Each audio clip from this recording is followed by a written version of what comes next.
live to the internet now. Now we're in trouble. Yeah. That's it. The dream team has arrived, everybody. It's time for... Oh, if I press my button, it should go off. Let me press my button and see if it goes off. It's time Listen to your friend Chris. There it is. But you're not just listening to me this week, everybody, because look up there. The customizer extraordinaire, our benevolent Lord and Master over on the Joe Bro Discord, is with me today. Everyone say a big hello to Charlock Prime Customs, otherwise known as Eric. Hey guys, what's going on? Yeah, there's a few people rolling in. So Will's with us. I'm on my way home. I should be able to catch it early. Nice. So awesome. Will, always riding the bus at this time. Marvel fans here as well. Hello, Marvel fan. Yeah, a few folks rolling in. What's my little counter telling me? It's not telling me anything. It's the YouTube studio is not very happy today. But it's probably my computer. And Venom's here as well. Hi, Venom. Hey! Look, everybody, it's Eric. So what I usually do, Eric, is I usually just tune the fat for a minute until folks start rolling in before we get into the meat a bit. Yeah. Bobby Dubs is here. How long was your trip home? It sounded like forever. I think we'll be getting into that, Bobby Dubs. Were you there? Was Bobby Walt there? Were you at the JoeFest, Bob?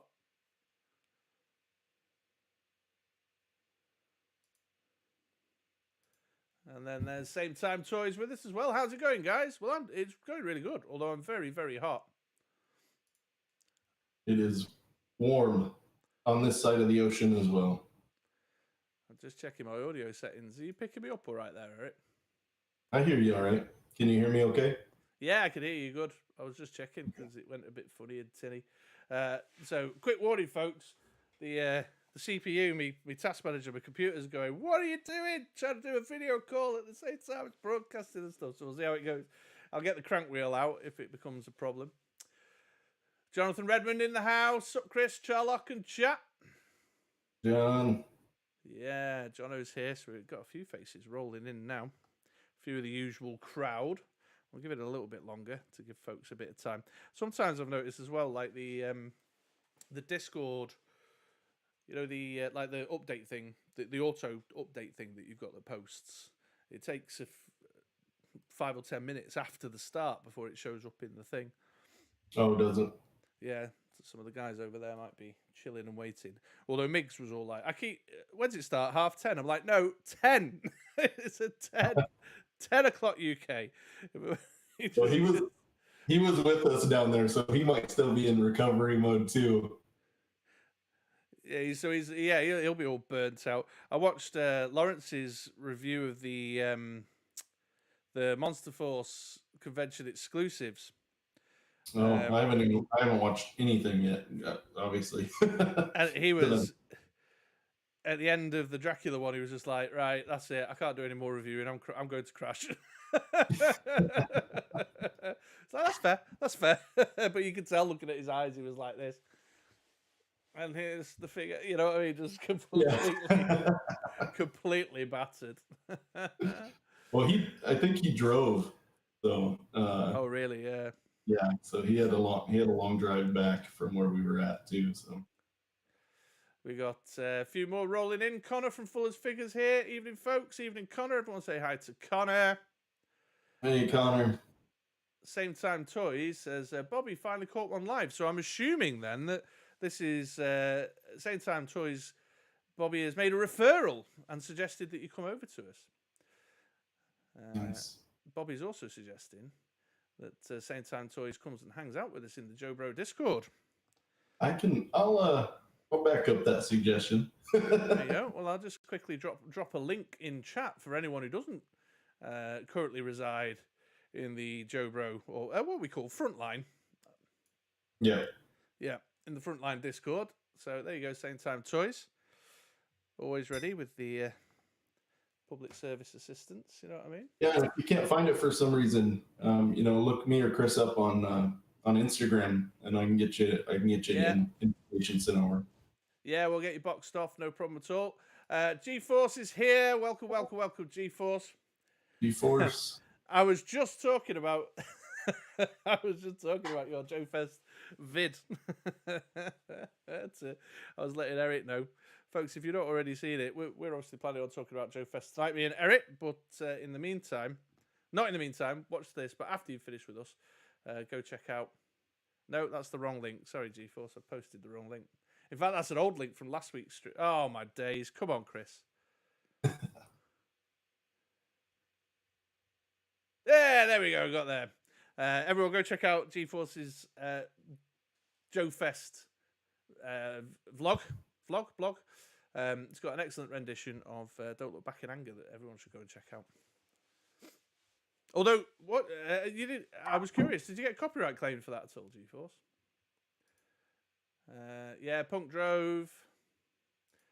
Everyone who was there is just like, oh, I'm so tired. I'm so tired. Bobby's asking, Chris, you saw that new Hooded Cobra Commander from Fresh Monkey Fiction? I did not, Bobby. No, I saw the Cthulhu-esque monster, if that's what you're referring to, that is legally different and indistinct to Cobra Commander. Yes, I did. And keep an eye out on the channel. I'm not going to talk about it a great deal today because obviously my focus today is to have a conversation with Eric about the JoeFest experience. But I am going to grab the Fresh Monkey Fiction. They put some of their slides up on their social media, and I'm going to grab that and do a proper vid. But it'll probably be a pre-record, so keep an eye out for that. But they said they're going to put some more pictures up later this week, so I'm hanging fire for the minute. Oh, man, I can't keep up with chat. So, yes, folks, here we go. We have got Charlock Prime Customs, Eric, friend of the channel, friend of the Joe Bros. Most of you guys will know him. He hangs around in chat, or if you've not already seen his Instagram, you should go check out his Instagram. It's linked in the description down below with some awesome customs. But Eric and I have hung out many times virtually, and Eric was very kind to send me over a wealth of JoeFest photos and things going on. And so the other day I said to Eric, I said, look, if you've got the energy and you're up for it, why don't you come on? Rather than me talking second hand about the experience, I'll get someone who was there to come and talk about the experience. So it's just one topic of discussion today, everybody, and that's JoeFest. And we're going to pick Eric's brains to learn a little bit more about the JoeFest experience for those of us who are unable to come and live vicariously through your experiences, or for those who are here who did go along, for you guys to share and compare, pretty much. So I've got a load of Eric's photos ready to go. But for those who are possibly unfamiliar with you, Eric, do you want to just take a moment to introduce yourself and talk about your place in the community? Yeah, sure. So I got into this classified series about 2020, early 2020, and shortly after that, I hadn't done any customizing for a very long time. I used to do a lot of customizing with the old Toy Biz Marvel line, but it had been many years. But shortly after getting back into classified, I started doing custom figures, a couple here and there. Got a lot of positive feedback and a lot of interest from just the G.I. Joe community at large, not just classified, but just folks reaching out to me, asking me questions like, man, or telling me, man, those are great. How do I get in touch with you? Are you on Instagram? Are you doing this? And at the time, I wasn't. I shortly after that, I started an Instagram and started posting more pictures, started doing more customs, and fell face first into the classified series, and then got involved with the Discord and started our own server, and a lot of the guys that I had known, both Instagram and Discord, came over, and that's how Chris and I met, was early on in my Discord days. And that's right, yeah, and here we are, and that led to my very first JoeFest this year. So they're coming. The questions in chat are already coming thick and fast for you, Eric. They're chomping at the bit to pick your brains. So we'll address a couple now, early doors. Yeah. But then we have got like a planned structure, folks. to cover things off. But the main thrust of the questions are about the JoeFest exclusives. Venom's asking whether you got any of the Monster Force ones, which was the translucent Dracula and the Egyptian god dude. I forget his name. So I did not. I got to check them out, but I don't really. I mean, I have plenty of interest in Monster Force and that Fresh Monkey Fiction line.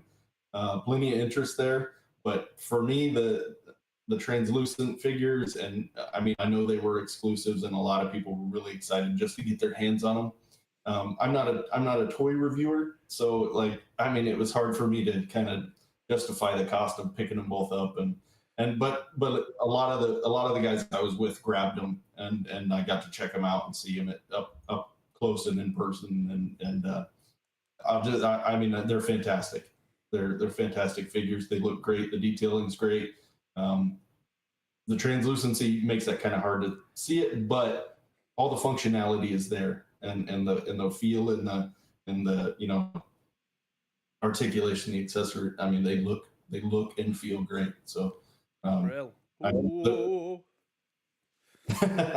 I got my Big Bad Toy Store sent me an email a day or two ago saying that the pre-orders are due to arrive in August for the I saw that. stuff. Yeah, so you get me even more excited. I heard they sold out of the exclusives on day one. They'd gone by like Friday night. They were. I mean, Friday on the floor, it seemed like much of the focus was on Monster Force. I mean, people were very focused on getting to the Monster Force booth and check it, not just grabbing the exclusives, but just seeing everything that they had on. Yeah. Yeah, and we got some pictures of their display. We'll swing by them in a bit. Eric and Curtis, a big shout out to Curtis. Curtis might be here. If he might be lurking, he often swings by. Sent me some pictures over. In fact, I would probably say that it was very evident to me that Monster Force was the focus that people wanted to take a look at, because all the people I knew who were there, who were sending me photos, were all sending me that castle display and the cabinets with. And I was joking with Eric before he came on stream. I was like, I've got some pictures of this that he sent me, and Curtis sent me some of these, and I've got Miggs's shot of that, and blah, blah, blah, blah. Nobody sent me any Super 7 stuff. But I had an inbox full of things like Classic Toys UK. Hey, Curtis is here. Classic Toys UK sent me over. He said, somebody had taken some photos of the slide deck from their PowerPoint presentation that they did, and was sending me back of the hall kind of photos of a projector screen and stuff on it. And so everybody was really into the Monster Force and the Fresh Monkey Fiction action, but perhaps overshadowed some of the others. But we'll talk about some of the others, because you did spend some time looking at some of the other stuff. Yeah. And then on convention exclusives, Bobby's asking, did you succeed in catching any of the paratroopers? No. One of the guys we were kind of hanging out with, actually a couple of the guys that we were hanging out with over the weekend, they were successful, and it was a cool little promotional deal. Sarge dropped the parachute. Sergeant Slaughter dropped the parachute. I saw that. Yes, yeah. So that was pretty neat.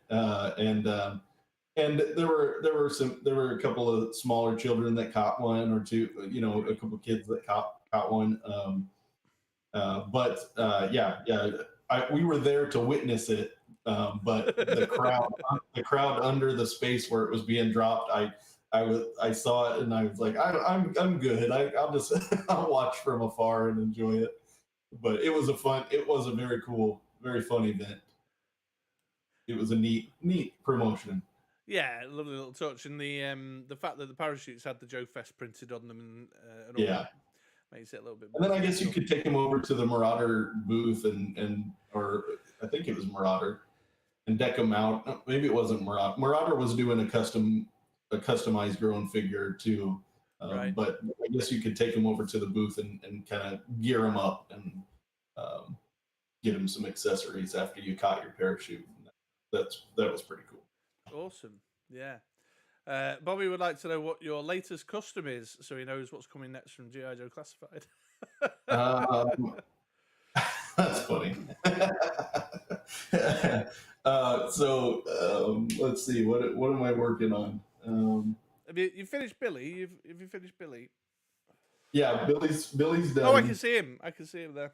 Oh, can you? Yeah, he's down here. Billy's done.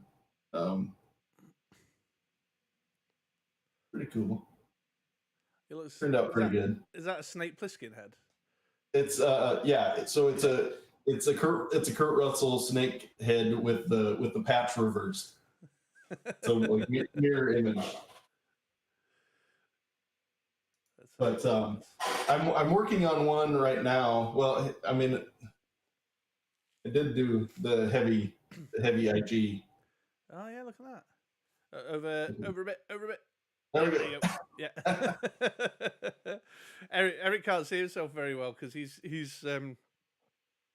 watching the broadcast, and I put us in smaller boxes because I thought the photos would be the more important focus. And I am working on a, let's say, Joe adjacent custom right now. I'm not gonna spoil it though. Can you give us a like a teasery clue? Yeah, he's he regularly wears something over his head. Well, in a very specific vehicle from a very specific line. Oh wow! Okay, I think I've got a guess. I think you've already told me actually. Matt Tracker. Very good. Well, folks, make sure you follow Eric's Instagram. Again, I'll remind you all it's in the description down below. Chat, there's so much going on. So Andrew Davis is here. There was enough exclusives all weekend. They just had a limit on the Mr. Clean figure per day. Oh, okay. Was that Eagle Force? Was that the? Yeah. So we were the cleaner, right? Yeah, that might be what I've heard then. Yeah, that might be what I heard in regards to the selling out. And then lots of people get on board with the Super Who. David Allen's here. Very glad everyone had an enjoyable time. We're getting into it. Highly recommended. And just real quick, they immediately posted that Larry Hama and Ron Rudat will be at the 2025 JoeFest officially. Yeah, and this is the code name. I shouldn't stream so late. I'll swing back around to that. You get a bit of appreciation for your Billy. Same time, toys. Man, that Billy's fire. Thank you. Brilliant custom. G-Force mostly bought vintage stuff. You can see G-Force's haul, folks. Again, go check out his haul walkthrough. All right, let's get into the prepared content show. Oh, sorry, Eric, go on. I was going to say there was no shortage of vintage Joe stuff. They're wall to wall, basically. Like there weren't many vendors that didn't have some measure of vintage Joe stuff available. Yeah, which was cool because I always love seeing those old O-ring figures. Oh, sure, and it's JoeFest. Yeah, you could argue that had more of a place there than like Animal Warriors of the Kingdom or Savage Crucible in some respects. Yeah, thematically speaking. But Eric, get us started then. So first on the list in terms of prepared kind of interview style questions, if you will, is just give us just a general kind of view of the vibe, the venue, the atmosphere kind of stuff. Just give us the start for 10 feeling of the place. Okay. Yeah. So Chris and I were talking beforehand about the Marriott down there in Augusta, and just real quick, I mean that hotel is awesome. It's just a beautiful hotel, great venue, big showroom floor, lots of conference rooms in and around the showroom floor for panels and things like that. The staff, everybody that I talked to there at the hotel that worked for the hotel was very, very friendly and helpful, and so I got there I got there about 2 p.m. ish on Friday. Took the shuttle to the hotel. Got there, got checked in. Dropped my stuff off, and then immediately headed down to where the showroom is, and the entrance to the hall. And when I got to the upper level, yeah. So you guys see it's kind of two lines. Well, it's because if it goes back under those black signs and curves around. So the people on the right side of the screen are actually the further back in the line than the ones on the left. And that line stretched all the way down to the other side of that hallway. And Miguel and I were standing at the top looking down, and we were just like, well, might just make it in for 5 p.m. yeah, right. And, it seemed to have gone very quickly. Everybody got in. I ran into Miguel again on the showroom floor, and it wasn't long after we were here. So it seemed like it went pretty quick. There, it's lots of people had bought their tickets beforehand. So if you bought your ticket beforehand, you walked up, they scanned it, you went in. Yeah. So pretty quick. If you needed tickets, then, and they had it separated like VIP, press panel, pre-purchase tickets, and then cash and card. So once you got up to the desk, it kind of broke it up and moved it a little bit further and faster, I think. So, sure. But yeah, just seeing the line on that first day was pretty amazing. And this little area here, this little hallway here, was always full of people every single day. But it wasn't like this ever again.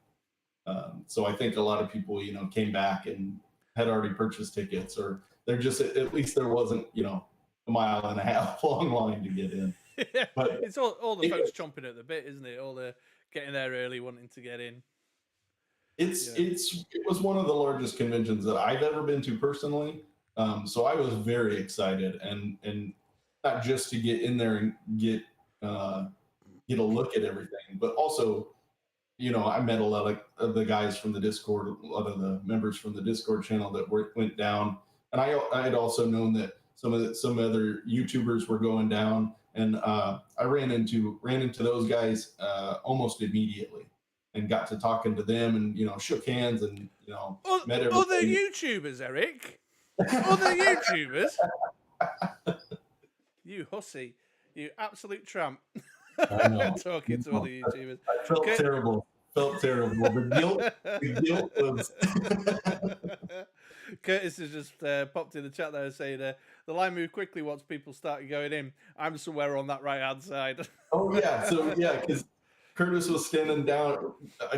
He said he was in line, and I looked down, and there he was. He kind of waved. We were waving at each other. We've had a couple of new arrivals, Eric, just to take a moment's pause to say hello to. So everyone say hello to the real Zim. Zim, hey man. And then Daryl's rolled in. Hey, Daryl. Daryl. And Daryl says he walked in the wrong door and was unofficial for the first hour and a half. Daryl, any room you went to, you're always official in my eyes, my friend. And then just a very quick one. Sorry, Saint Santos, you probably already left, but thanks for swinging by, my man. Yes, love to see you on the video on demand, and thank you for suggesting a wonderful suggestion that everyone hit the like button. Very good. Yeah, okay, so lots of people there, good energy to get you started. Great energy. Very, very, very cool crowd. Just I met a lot of people there. Just bumping into somebody or stopping to talk about something. It was awesome. It was just a great feeling.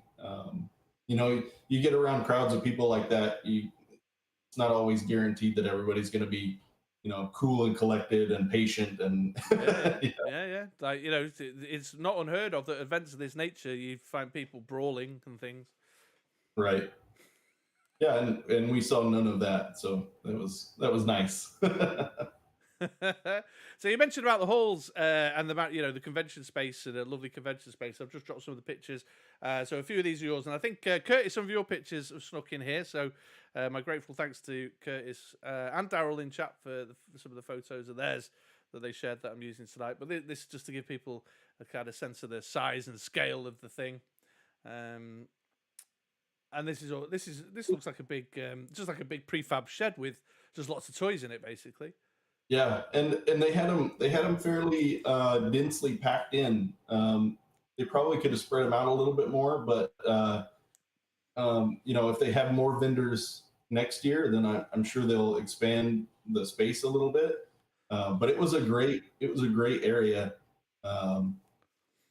It was really well put together. I know some of the vendors were a little cramped, but as far as walking around and finding things and looking for specific items or specific, like Four Horsemen or Super 7 or Monster Force, what have you, it was once you made your rounds a couple of times, you kind of got a feel of where everything was and where to go. So yeah, so I've been to conventions of this nature where they've had them all kind of a bit packed in, and sometimes you get bottlenecks around particular stalls or particular areas. Or I was at the UK Games Expo a couple of weeks back, and everybody was queuing up for the new Star Wars game and for the new Disney Lorcana game.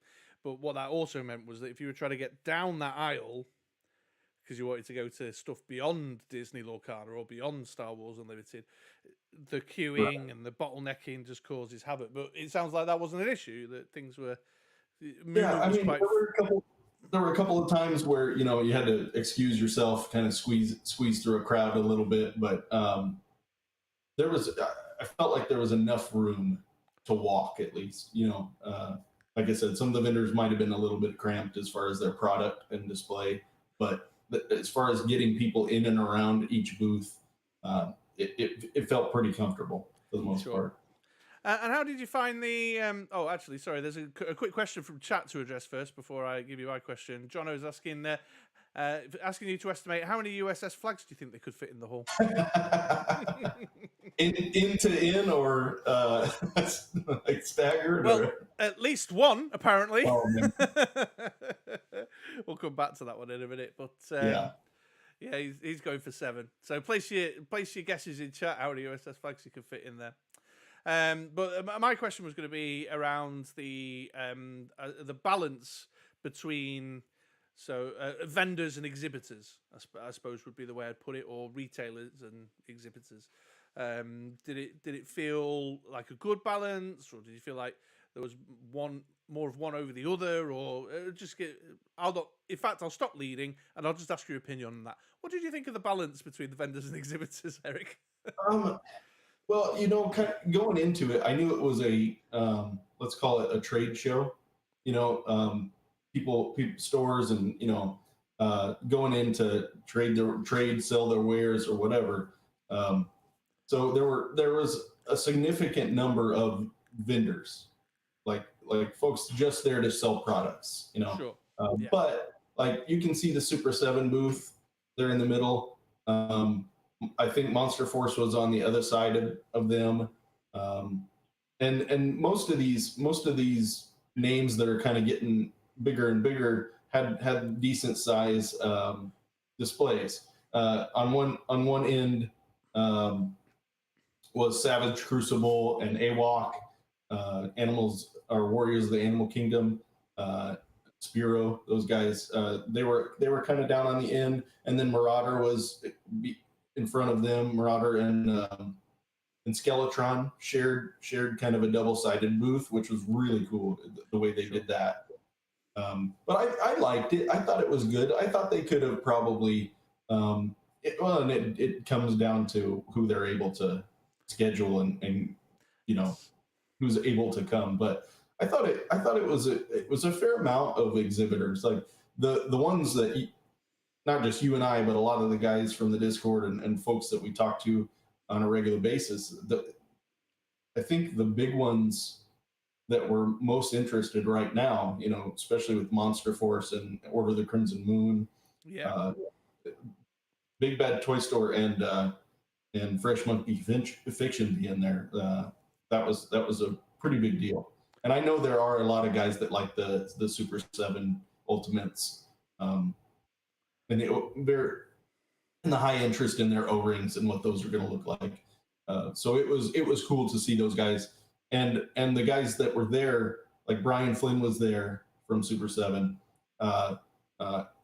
The guys from Four Horsemen were there to talk, and everybody on the design team, or a good number of the people on the design team with Fresh Monkey were there.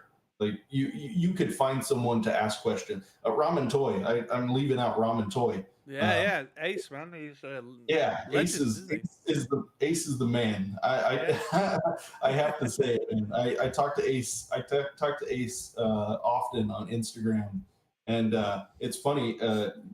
I'll try not to go on too big a tangent, but I made my way to IG Ramen Toy first because I wanted to see Ace and meet him in person. And I walked up and I shook his hand and I told him, "Hey, I'm Charlock Prime from Instagram," and he goes, "Oh, Eric." And I was like, "Man, that's so cool." I was just blown away by that. And we saw each other a couple times throughout the show, and he would come up and say hi, or I'd go over to him and say hi, and we'd talk for a little bit. Just an awesome. That was an awesome experience. Very cool. Yeah. Great. Yeah. And Teletron was there, and Corey Cantaloupe formerly from Hasbro was there with Teletron. So I think I've got a couple of the pictures of some of your celebrity encounters. Maybe. I know you definitely sent me a picture of Corey Cantaloupe over. Is it on that one? No, I didn't put it on. But yeah, Ace is a legend. It's the bread fan and stuff. And, he's great. We'll talk about his display momentarily, because I think there'll be some folks interested in that. Let's just have a little quick swing by the chat. So G-Force was saying the main aisles were fine, but when vendors created aisles within their spaces, it got tight. Yeah. Bobby there is saying, I saw photos of one of the hotels. Someone had their USS flag floating in the pool. Oh, so that's a guy called Scuba Pete. I think G-Force, you know Scuba Pete, don't you? And Jono and Connor and everyone, all friendly with Scuba Pete. Oh, in fact, the next comment by G-Force is say that was that was Scuba Pete. Okay, fair enough. Daryl's reflections on the floor. I would have broken things up a bit more between vendors and displays. Some of the guys were right on top of each other, and some displays were easily missable. Yeah. And then Connor just reflecting on your comments about Ace. Ace comes across as such a genuine dude. Yeah, Connor, he is. If you ever get a chance to meet him and talk to him in person, definitely do it, because he's just one of those guys you could sit and talk to for hours, and he would probably let you.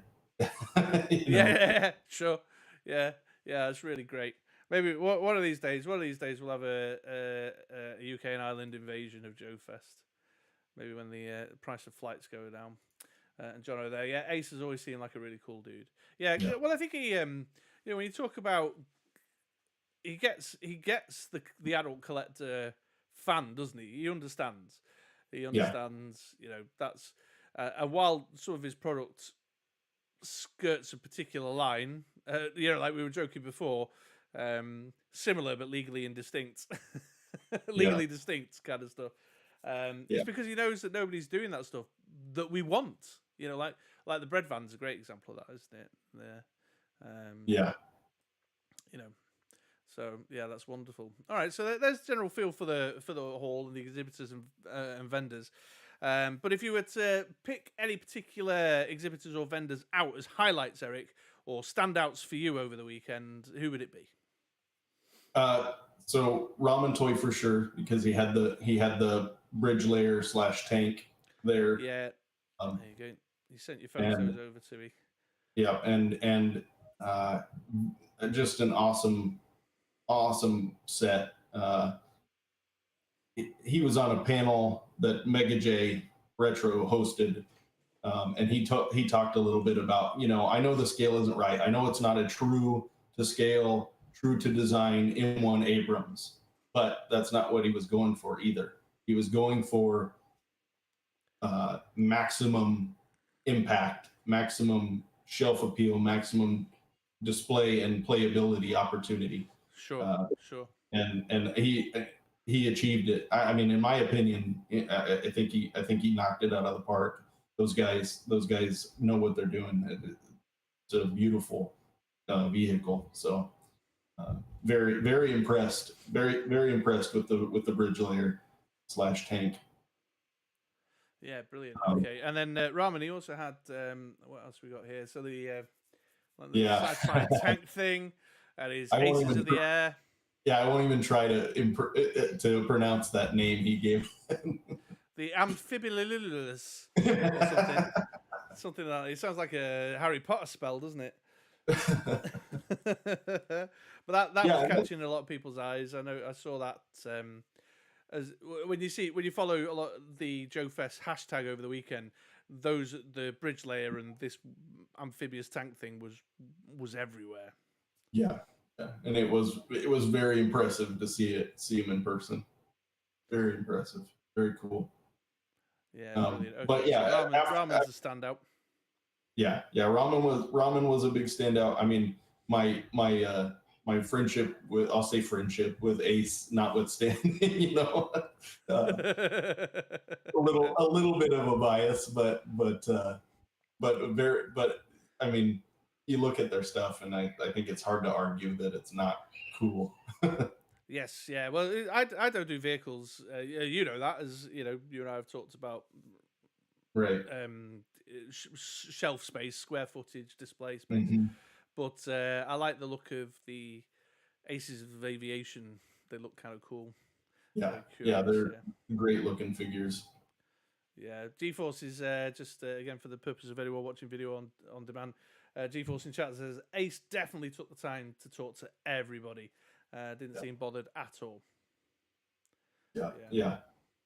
And that makes a huge difference. I think if you can get up close and ask questions and have them answered, and not just have them answered, but have the answers explained as well.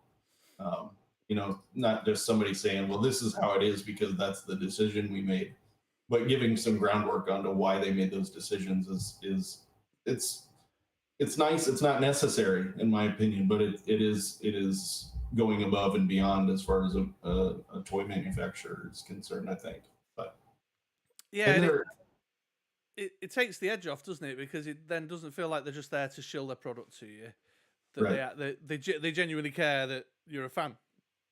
Yeah, and I'll say the same thing about Spiro and Savage Crucible and Skeletron. I mean, Fresh Monkey was the same way. I mean, those guys are willing to sit and talk for a little bit and answer questions and elaborate and tell you what they're thinking why they did something. So there's no shortage of them by any means. So it's a nice.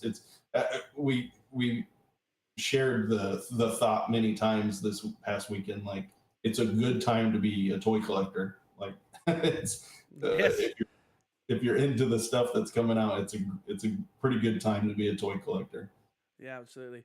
I'm being told in chat here that there was actually a large contingent of British and Irish at the event this year. There was, yeah. Oh, David Allen, I think I've just realised who you are. And then, G4 saying they had 3 from the UK in their group. All right, well, obviously people who've got big credit card bills to pay off. Yeah. And Andrew Davis here. Best crowd around. Everybody was nice and friendly, not a jerk among the bunks of vendors. They were friendly and negotiated the best deals ever on the floor at the swap and trade. Yeah. They had a hallway swap after the floor closed, and that was really cool too. A lot of the guys found some stuff and were able to either trade or sell some stuff, and that was a good idea. I thought that was a great idea to let people continue their own little version of the show afterwards. That was nice, and the hotel's not hurting for space, so there's plenty of room. No, They're probably eager for you guys to stick around because then you'll order drinks, you'll have some food. Yeah. It works out for everybody then. Yeah, absolutely. I don't. I have no idea what you mean, Chris. Hi, I have Brian. no- No, you have to. That's part of the convention experience, isn't it? In fact, we'll jump to that one because one of the aspects of all this was the social element. Let's see. Yeah. Oh yeah, man. Yeah, what a great group of guys we found and were able to hang out with basically the whole weekend. Every time the show ended, we ended up at the same place. Not because Sergeant Slaughter walked by that table every night, but yes, yeah, there he is. He's sat with you. There's quite a few familiar faces in there. So Curtis, who's in the chat, is in the Irish Chicago t-shirt there. Some of you folks might recognise some of the toy tubers knocking around there. There's the toy kind of so toy habits. The far left picture, if you don't mind, Chris, I'll just run through the names. Yeah, go for it. Yeah. We've got Miguel there, and in the middle there, and then on his right is Model Misfit from Instagram, Daredevil Dave, Curtis there behind me, and then I think he goes by TK87 on Instagram, member of one of the other Discord channel or Discord servers. Sure. And then those guys were always around, and then you can see sitting there by me on the larger picture to my left is Toy Connections. Yeah. From YouTube and Instagram, Connections, KENNECTIONS. And then oh gosh, I gotta remember. I'm trying to remember all the Instagram handles, but you can see Punk with Toys is up there. Yeah, Tony's there. Model Misfit there sitting next to me on the other side. Tony's Figs, yep, and Daryl down there in the right hand side, Firefly from the Discord channel. I mean, it was the crowd. There were a lot of people, a lot of groups kind of separated, but everybody ended up talking to everybody at some point in time. So. And the comment from chat earlier, I can't remember who said it, but not a jerk in the bunch. Everybody was very cool, very willing to come up and shake your hand, introduce themselves, and welcome you if you're. And one of the things, I'll just finish my thought with this is, it was my first JoeFest. It was a lot of the guys' first JoeFest, but I met as many people saying it was their first JoeFest as saying they'd either been to every one or been to a couple before. And I think the crowd is always evolving, moving forward, and getting bigger. So that was good to hear, just that it's that popular and it continues to be.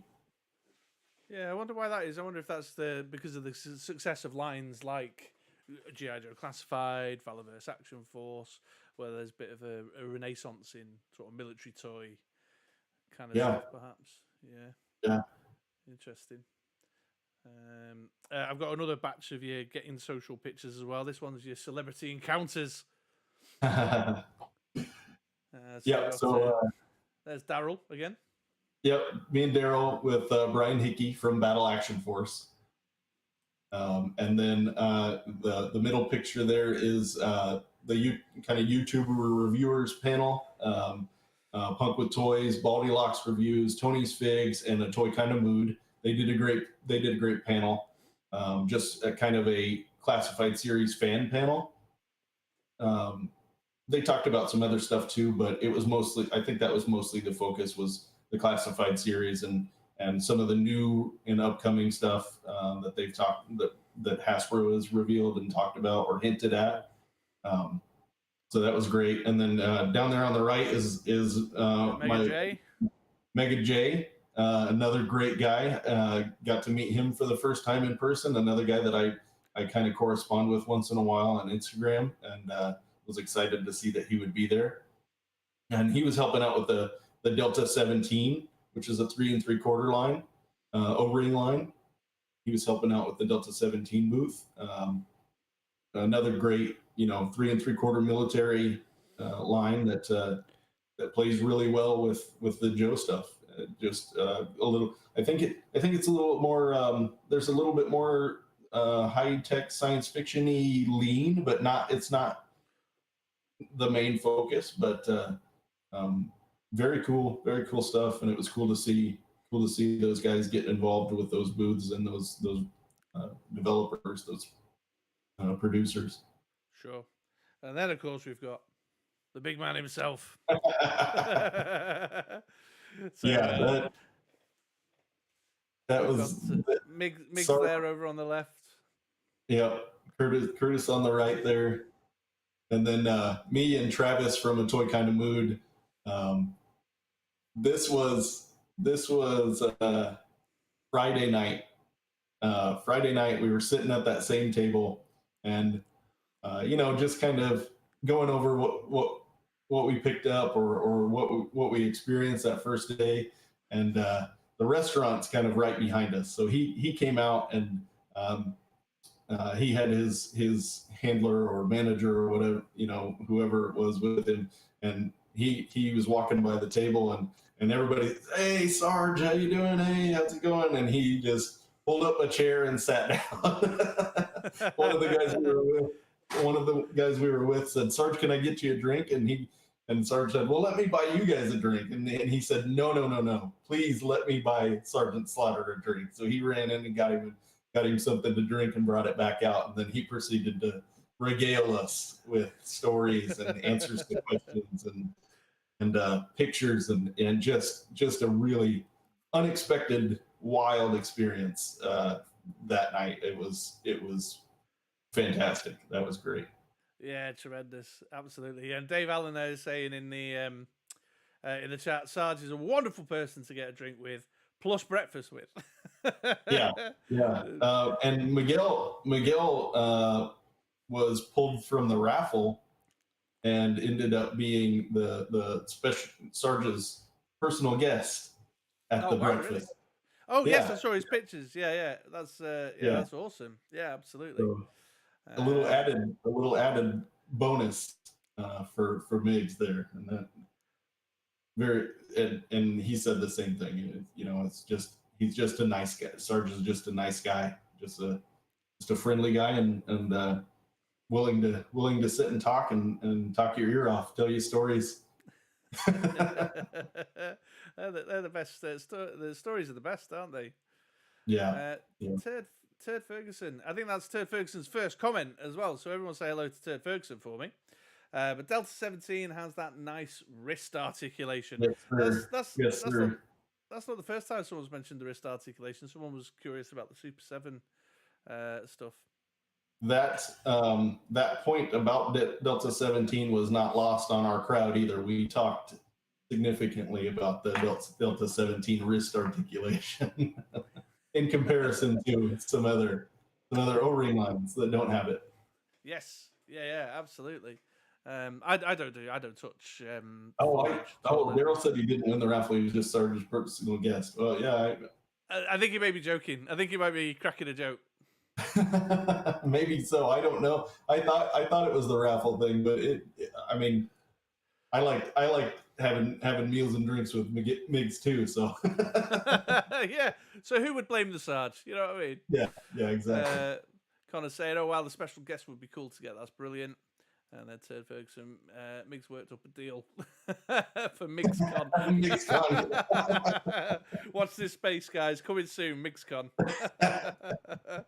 Oh, no joke. Legit. Yeah, he was just his special guest. Okay, yeah. Fair play. Okay. Yeah, I didn't realize. Thanks, Daryl. I thought it was the raffle thing. That was the last I'd heard of it. But yeah. But yeah, we had a. Yeah, Miggs is a great guy, so I'm not shocked by that in any way, shape, or form. Very good. Well, congratulations, Mig. Dave Allen's asking. I asked Eric this beforehand. Did you meet Seth Green at the show? No, unfortunately, I didn't know when his panel was taking place, and I think I was involved in something else during his panel, so I didn't make it to the conference room that his panel was in. I missed the announcement or there wasn't an announcement. I would hope that I just missed it. But yeah, unfortunately I didn't make it. But a lot of the guys that I was with did, and they had a good time and that it was a good panel. Yeah, it looks like Curtis was there. I didn't get to talk to Seth Green, but his panel was very interesting. Some fun stuff on the horizon. Yeah, this is. I assume this is kind of obviously the Robot Chicken connections. Yeah, exactly. You know, he's one of us, isn't he? He's one of us. He's a big man child. Yeah, very good. Okay, what's that? So getting back onto the we've kind of got a bit sprawling, but that's all cool. So we were talking about highlights and best moments, I think, weren't we? That's where we started. So you mentioned about RAM Toys. One of the other things that you sent through to me that seemed to be of a great deal of interest to you, if I can find it in here, was, of course, the Fresh Monkey Fiction stuff. Which everybody seemed, like you say, everyone seemed to be very interested in what's going on that front there. So I think these are Curtis's pictures actually, or a mixture of yours and Curtis's pictures.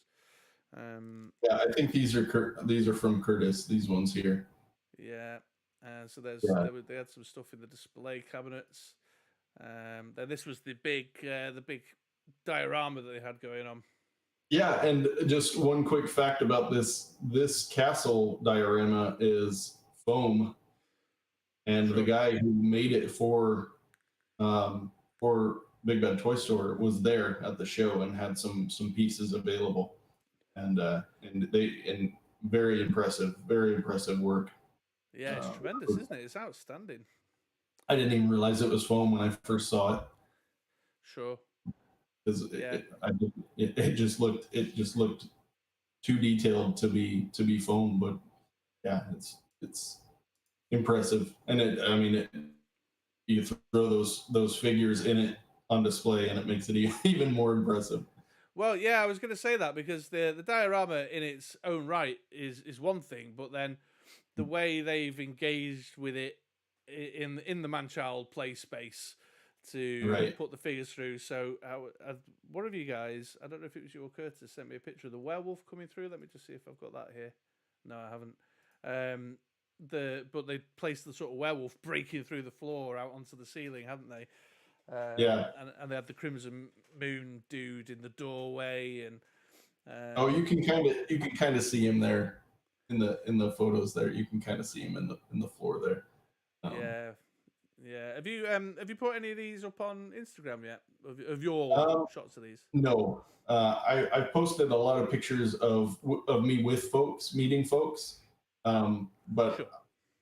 like the photo dump I sent you, I just I have not had a chance to go back through and make sense of it all. So well, let me once again suggest then to the folks in chat, if they're not already, to come and join us over in the Frontline Discord, because these photos in the mix with Eric's here of Curtis's, that's where I picked them up, so you can go and have a closer look at those. Although I think they've been around a fair bit. Yeah, between all the guys that were there from the server, there's no shortage of photographs of different things that not just I have interest in, but those guys have separate interests as well. We share a lot of the same interests, but they take pictures of stuff that maybe I didn't go out of my way to take a photo of. So yes, yeah.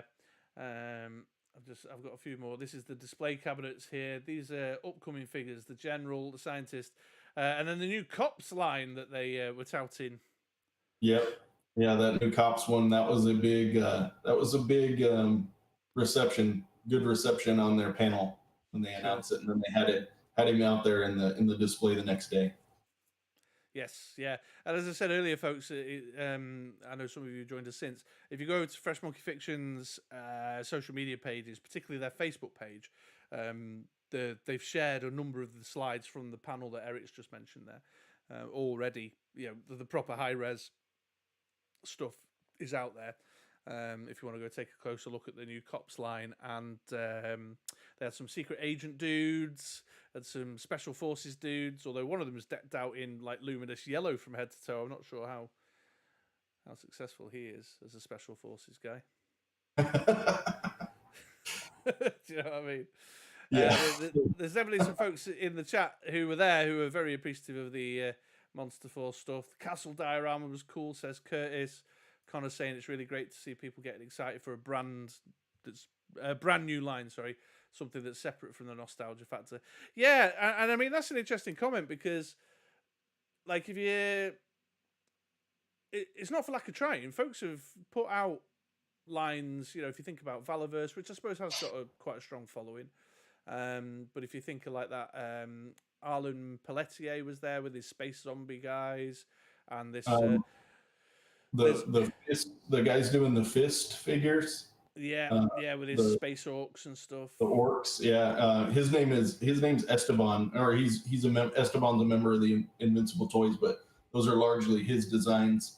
I got to meet him as well, and he goes by Don Man Art on Instagram, and I use a lot of his 3D models in my customs. He does a great deal of weapons and head sculpts and helmets and everything. It runs the gamut, and he does that as it's kind of his hobby on the side. Yeah, another great small, relatively small production company putting out cool stuff. Sure.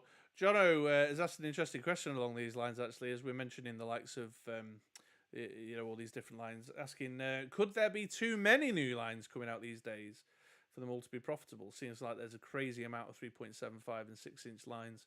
Yeah, that could very well be the case. I think what you'll generally find is some cream will rise to the top, won't it? And some stuff will drop off the other end. Go on, Eric, you're the guest. Everyone's heard me talk about my thoughts all the time. No, I didn't mean to interrupt you either. I was just going to add on to that and go back to Ace from Ramen Toy. He made a interesting point on his panel, or the panel he was on. He said he was speaking to filling gaps for people. Maybe there are figures like the General, for instance, and the Order of the Crimson Moon as a big one. They fill gaps for people in other lines, intentionally or not intentionally sometimes. But he talked a lot about a lot of these folks are out there to make things that no one else is going to make, or it's going to take too long to make. And I think Monster Force has a big part in that. And then you get into things like Cops and Crooks, which did that line ever make it over to you guys in the UK? The Cops cartoon or the toys? Yeah, I remember the cartoon. Okay. I don't particularly remember the toys, but that could just be because it passed me by rather than it being available. Some of the other I think guys. That was later too. I think we might have been aged out temporarily for the toy line too, because I think I have a younger brother. I think he had some when he was younger. My memory is very vague around it. But yeah, I feel like it's the same time as sort of like Savage Slaughter's, that random G.I. Joe cartoon about the Captain America style rip-off and stuff. And I only have a very vague recollection, but I think it was around. Yeah, I think it was around. And the other side of my thought on this is that I mentioned earlier, there's a lot of us. There's a lot of toy collectors out there.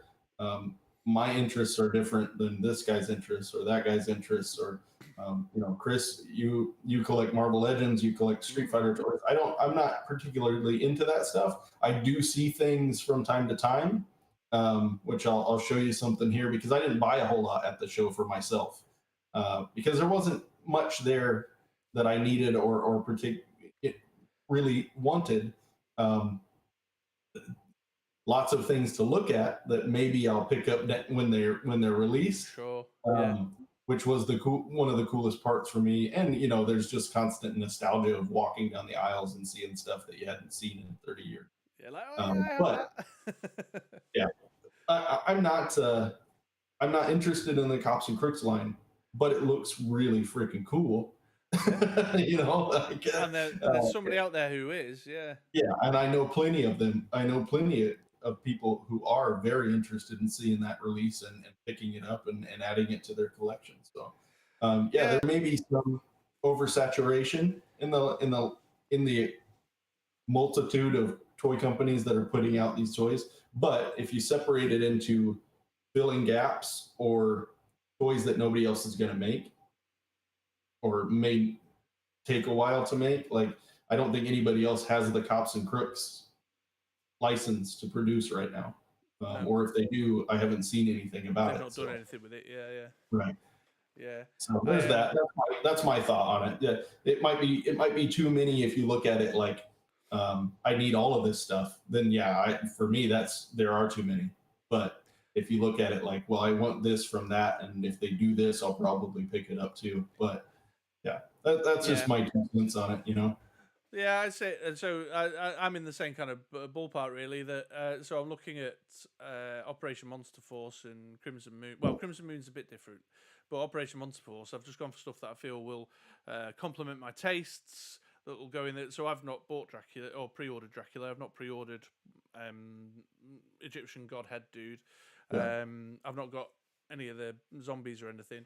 But the General, I've put a pre-order in for him. A couple of the troopers that sort of nostalgically remind me of the Battle Action Force stuff. And of course, Crimson Moon, that's my nostalgia driving that Right. great deal. Yeah. And Dracula looks badass.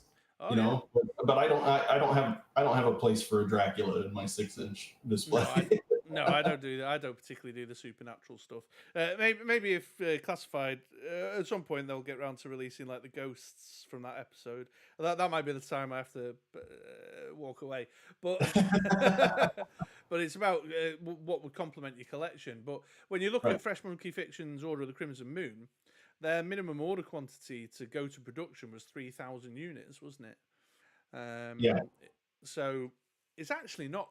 They don't have to sell a lot just to satisfy a small audience of 3,000 people who would be interested in line, and they obviously must have made a decision as to what their threshold of revenue and profit is to allow them to continue and be successful.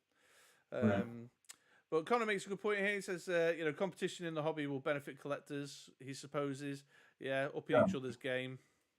There's so much out there, or there's going to be so much out there that it's almost impossible not to find something that you think is cool. Yes, yeah, absolutely. And it'll just be a case of, cherry picking your way through to suit your collection. Curtis saying there's room in the market. Daryl mentioning that those space zombies were really great looking. And they got a good comic and record coming out with music to go along with it. That's an interesting little novelty twist. And then G4 saying, Ramon's Aces of Aviation look great. Look mint. Sorry, it's a bit small on my screen there. So yeah, it seems to be a lot of support for the variety of lines, but I think Jono also makes a good point that some of them will obviously end up sort of falling by the wayside, like that Patriots line. Which I know you didn't send me any pictures of. I didn't see any pictures of from Curtis or anyone.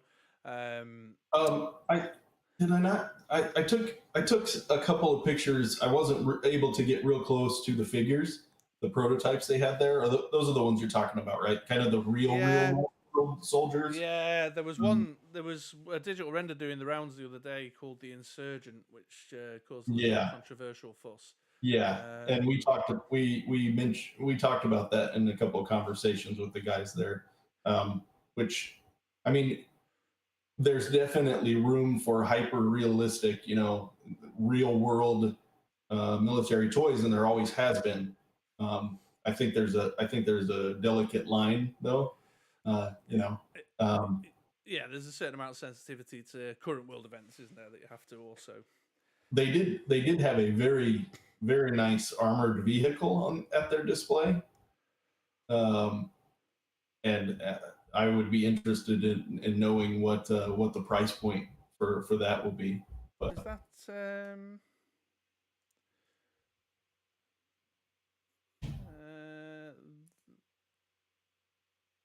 this one? No, not that. That's Invincible. Sorry, I've written Jeep. Oh no, it's fixed. I haven't put the logo on it. It's not who I was thinking of. Yeah, so you can see kind of off in that left hand picture, you can see the figures there. So yeah, this is that. And I'm sorry I didn't get a good picture of the card in front of it, but that is the Patriot Force. Yeah. So that's not the Jeep you're talking about. That's somebody else's Jeep. Everybody's putting out a big old Jeep as well at the minute too. Yeah. Just give me 2 seconds, guys. I need to refresh my chat doobry. What's it? It's gone a bit funky. It won't take me a second. But obviously, there's no shortage of accessories for that vehicle, that armored vehicle there. No, it looks like it's got a good loadout. Yeah, with the cannons and rocket launchers and all that going on.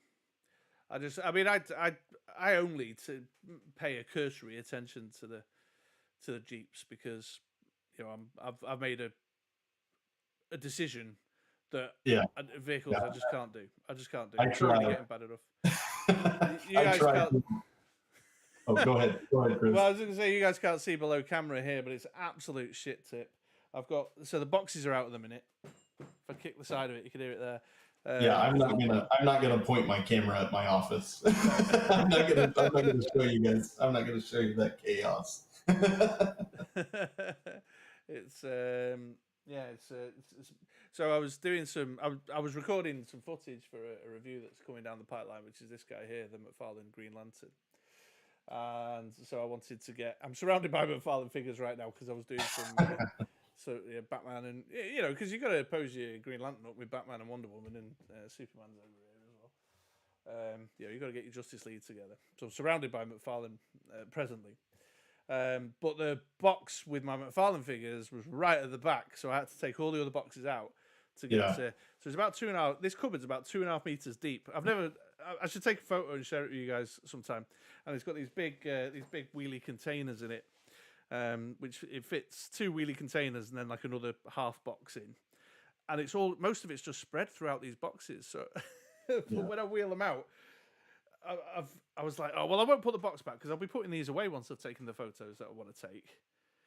So now I'm basically living in a weird maze of yeah, I 100% feel that pain. I have boxes that don't have anything in them that are just stacked up behind me. I just need to do some cleanup or something, but yeah, that doesn't sound fun. Yeah, it's balmy, isn't it? And then I've got my work stuff because I was working from home, which these boxes have now become basically new tables as well because I've taken all my work stuff off and put them on the top so that I can do this with you tonight. So it's just getting out of hand. There's even a random mug just here. One day I'll do like a behind the scenes video. Somebody asked me for one once. I think it might have been Colonel Angus. Everybody wants a display walkthrough, and I'm like, you guys, I can't even call it a display. No, that's it. Well, I've said to you guys many times, I've got these spice racks at the top up there. The three spice racks in a row. I just take the boxes out and I change it every couple of weekends. So I'll have 3 weeks of something and then change it out for something else. Yeah, it's crazy. Yeah. Anyway, where were we? So there's the fish Jeep. Daryl's just said in chat, that was the Jeep you wanted. No, the Jeep you sent me was the Jeep that I wanted, but because your photos were from the back, I've not used them. Sorry, Daryl. Yeah, so this one is the Patriot Force. Yeah, this is the so Curtis has put the name, the Night Wolf Heavy Duty Assault Vehicle. Yeah. Was there any mention of the price on that in comparison to say no, or a Stinger? And I didn't get a chance to ask when I was at the booth. I didn't get a chance to ask. They were very involved, and there were some YouTubers there that were doing live interviews, and so I didn't get a chance to ask. But I think I don't know that they've even announced a price, so I'm not sure that that's even available yet, or that it's up for pre-order or anything like that. I need to look into it, I guess. And That must be, looking at it, that must be somewhere in the ballpark of Valaverse's Soccer Mom 4x4. Must be. Yeah, I would think so. Yeah, Jono's saying that Mezco were working on a military vehicle at one point, but no word about it in ages. Arguably more for your money, maybe. I don't know. Rumored to be around 500 plus. Oh, so Curtis says they were saying $250 to $275. Oh, okay. Yeah. Yeah, I mean that's for what you get. Personal opinion, I think that's a decent price for a 6-inch scale vehicle with that kind of design and those loadout. I don't know that those loadouts are all included. Maybe you have to pick one, but yeah, I suppose time will tell. And then whether they put it out as like a crowdfunded style or whether it just goes straight to retail, all those kind of questions around it. Yeah. But John, as just said, just shows how much money Hasbro are making on the HasLabs. yeah, no joke. True story. Yeah. Let's circle back round to JoeFest. We're still in highlights and best moments, but we've taken a few rambles and cul-de-sacs. Anything else stand out for you, Eric, that you'd like to share with the audience? I mean, for me, it was a large part of what made it so great was able to meet people that I interact with online, like not just people like Ace and Corey Cantaloupe, but the guys from the Discord. Yeah, cosplayers. They were all great. And the snake eyes, the killer snake eyes down there at the bottom. So I ran into him a couple of times. He was in character. He didn't say anything. Shook hands and took pictures and was great. And then the following day, I ran into him. He was dressed as V1 Storm Shadow, and as I was walking past him, he came up and he said, "Hey, I was Snake Eyes yesterday." So I shook his hand and snapped a photo of him that second day as Storm Shadow too. So yeah, I mean, yeah, guys, like I said, I ran into a lot of people and got to meet a lot of great people that I knew or by some form, or people that I'd never met before, and now I have their contact information. I've talked to a few guys since then on Instagram, Sure. and that was one of the biggest highlights for me. It's always cool to see new stuff and like the flag, the multi-level flag. That stuff is very cool. I love dioramas, and I love guys that go out of their way to do stuff like this. Oh yeah, there was the you sent me some pictures of the big Cobra airship. Oh yeah. Christopher George is the artist behind this monster. It's a beast, and this isn't is it? 3 3/4 scale. You can see some of the figures in the mouth there, and some of the vehicles under the wings.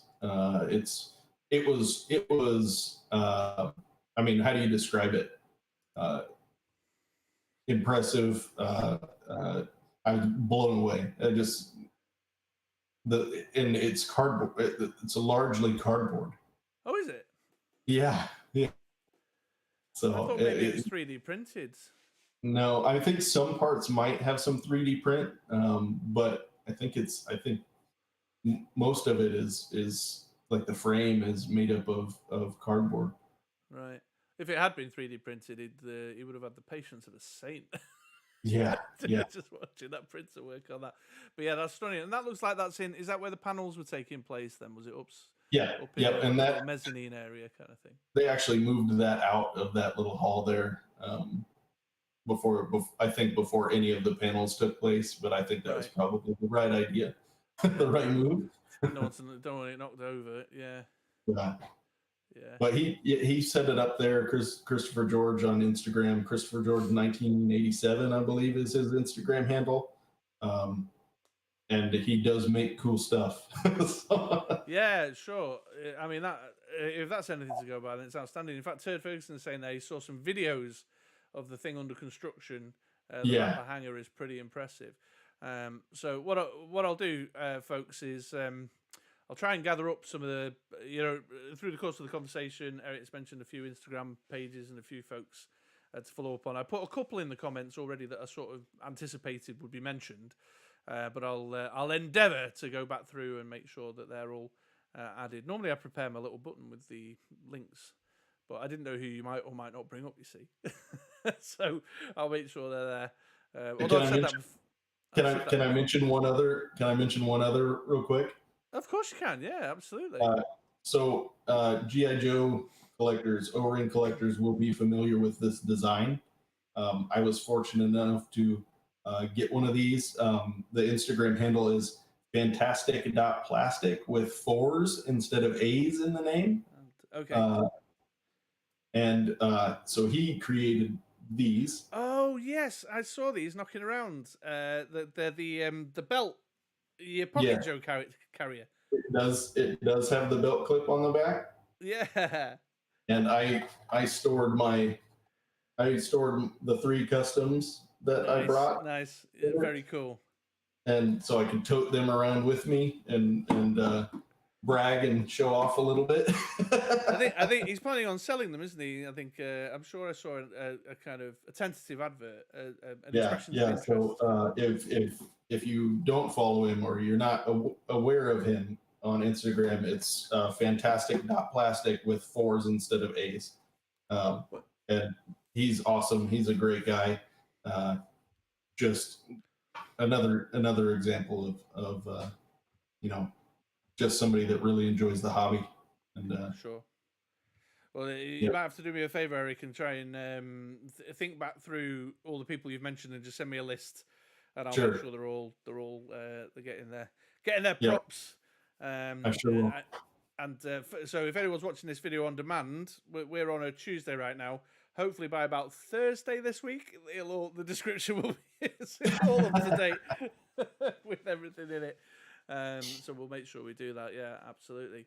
But anyway, we've been going for about an hour 20 here. We usually try and keep it somewhere under an hour and a half. So as we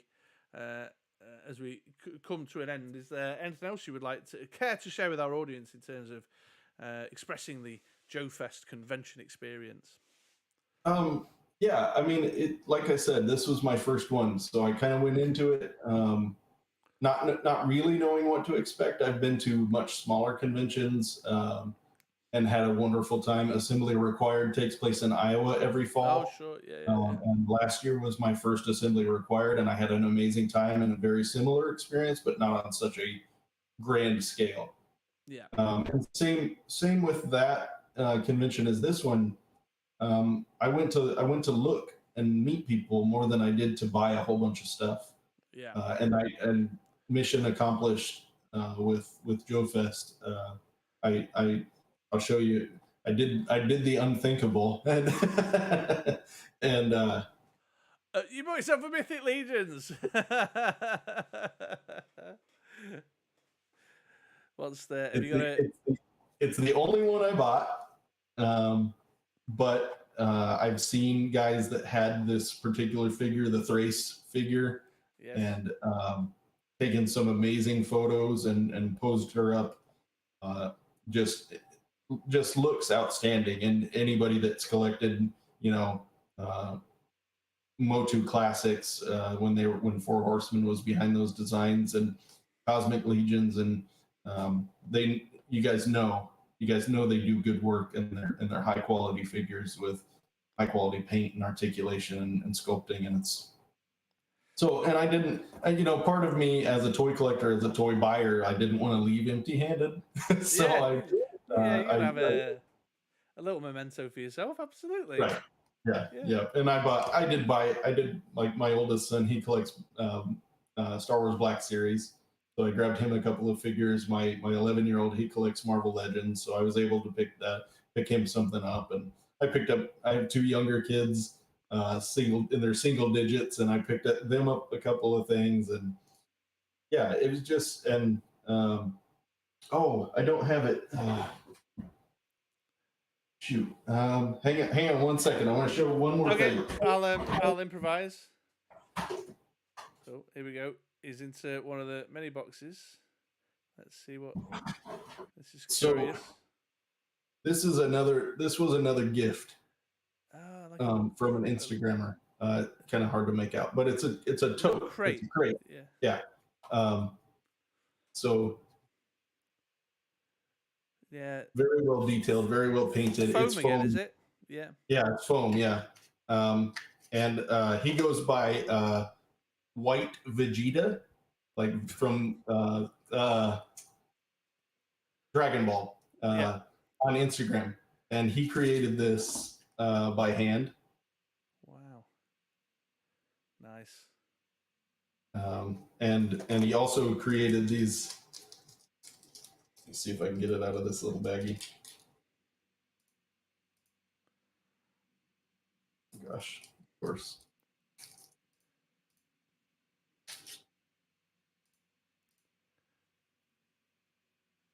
Oh, like well, it's obviously from a what do we call it? A level. A level, set square level, yeah. But it's in this little foam to look like like science experiment shit. Yeah, and it fits perfectly and securely inside Destro's briefcase. Nice. So he was kind enough to gift me both of these things, and we've followed each other on Instagram for quite some time. But he also does more custom work as well. So yeah, a lot of not just good amazing toy manufacturers, but also people out there doing this stuff by hand for whoever wants it or needs it in their display. Yeah, wonderful. Very good. Very good. All right then. Well, as always, I'll give a moment to open the floor to the chat. If anyone's got any questions, comments, queries, or concerns that they would like me and Eric to address as we move towards the end game. I'm just looking here. Is there any of these pictures that we've not had a look at yet? Oh, you sent me your beasts of the Mesozoic. Oh yeah, yeah. Any dinosaur fans out there? That was a great display. They were one of the ones that I felt they were kind of condensed, kind of cramped in their space. I don't know if that was by design or if that was the luck of the draw or what it was, but I mean, they have. If anybody has any of their products, you guys know how fantastic they are, and they have their Cyberzoic. Their yes, their armored pieces. Their technically advanced armored pieces for the creatures that they're creating. That's coming out as well. So, and another great bunch of guys, of course. Yeah, the dragon very looks cool. Awesome. I like the dragon. Yeah. Yeah, the dragon was very cool. Oh, and of course, Skeletron. We forgot to mention Skeletron. Oh yeah, yeah. Look, Jono, it exists. It's real. It exists. It's for real. I was watching something the other day, and someone was giving it a bit of snark about the Skeletron Robo Skull delays. I'm absolutely in love with that red weasel figure, kind of down there on the lower right, in the pilot seat or whatever it is. Man, that figure, every time I see it, I want it. I saw it on their website. They've been advertising it for a long while now, and I very nearly went in on one, but the tax and shipping, man. Yeah. It was too much for even me, someone who's got more money than sense. And well, I haven't got the money either. I've just got no sense and no money. Ordering these things wildly, will bring stuff over from the States, and even for me, I was like, oh, I can't even. That's just more than. They were obviously shipping it in a gold container or something that was getting paddle boated over to you for the price. Venom's got a question. Sorry if it's been brought up before, but thoughts on the figures that were inspired from the real military, the Patriot Force. Yeah, so yeah, we mentioned it a little earlier on, Venom.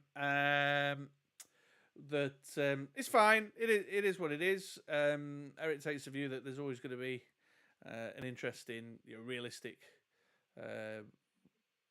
military properties, but it was felt, and I've sensed this across the community, that it's some of the characters that they've chosen to produce, particularly the one called the Insurgent, was a little bit close to the line given current worldwide events. Yeah, it's not quite the same as like a historical military fan buying, I don't know, like a Napoleonic War, or World War I Austrians or Second World War German military uniform stuff. Yeah. It's not quite the same, I don't think. So maybe a bit too raw, but I think the figures look good from what you guys were saying. Yeah, they do look impressive. I mean, it's fantastic work, but yeah, it's a little too. I was never really into the 12-inch GI Joe. I was too young, or it was well before my time. But I know that, like I said, there's those guys out there that collect that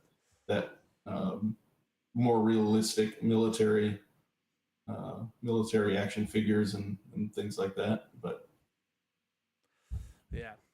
So there you go, Venom. Hopefully that's answered your question there. Yeah, so it looks like from the chat there's a lot of folks that share our sentiment around around that. Yeah. So very good. Any other questions, folks, before we wrap up? Oh, Venom was also asking, did they happen to mention an ETA for the Robo School? No, unfortunately, I don't have one. Venom, is there something wrong with that in particular, or just because of its terrorist aspect? Yeah, do you know what, Venom? If you will indulge me, I prefer not to get into a conversation of that nature where I'm doing a live stream that's just designed to bring a load of man children together to talk about toys. Opinions on the subject vary, but there's a lot of people out and about talking about it that I've seen on some of the socials. But to put it in a very plain summary, to kind of conclude it, no, don't apologise, Venom. I'm not offended by the question in any way. I'm just sort of setting my stall out. It's a subject. It can go one of two ways. Yeah, absolutely. Thankfully, though, we've not been on the beers. Otherwise, that could have gone off the rails. But yeah, to put a very clean summary on it, I just think it's I'm in this game of toy collecting, and I have an interest in military toys. But I like the GI Joe stuff. I've said before. I've got much more of a passion towards, in my older age, I've got much more of a passion towards the wacky shit. You know what I mean? I want characters. I want over the top personality and stuff. And I think things that are too reflective of current worldwide events. I watch the news every time when I eat my lunch. I don't need it in my hobby as well. And also I think there's an issue of sensitivity towards anyone who may have been affected by